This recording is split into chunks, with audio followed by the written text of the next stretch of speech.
Hey, Teeco Steve here today, and we're going to talk about using a dual action, handheld, variable speed polisher for washing tents. A very important tool to have anybody's arsenal, no matter how big you are or how small you are.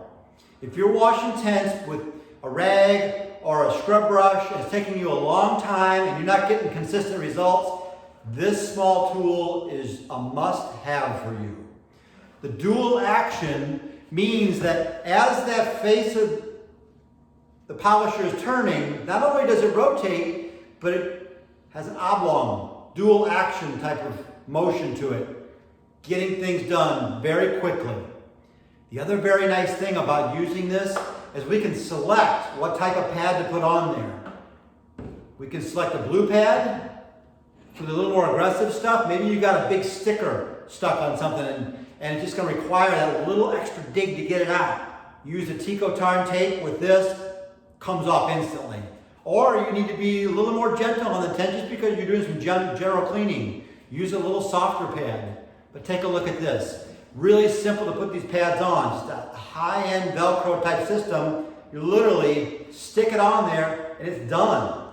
So you're ready to go. Just go like that. When this thing gets full of debris and stuff, take it off, put a new clean one on there. Boom, you're ready to go again. You don't miss a beat. These are very inexpensive, and you can also wash them out. Take them over to the sink, run them through the water, wring them out, let them sit and dry, ready to use again.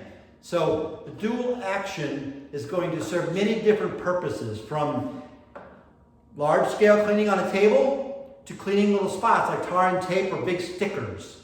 But it's an awesome tool to have in your inventory. Final thing about it, get yourself a variable speed one. Variable speed means that you can turn it up, go real fast, and you can turn it down a little slower. That's going to be key in cleaning. Teeco Steve here. Make sure to get a dual action polisher for your system today.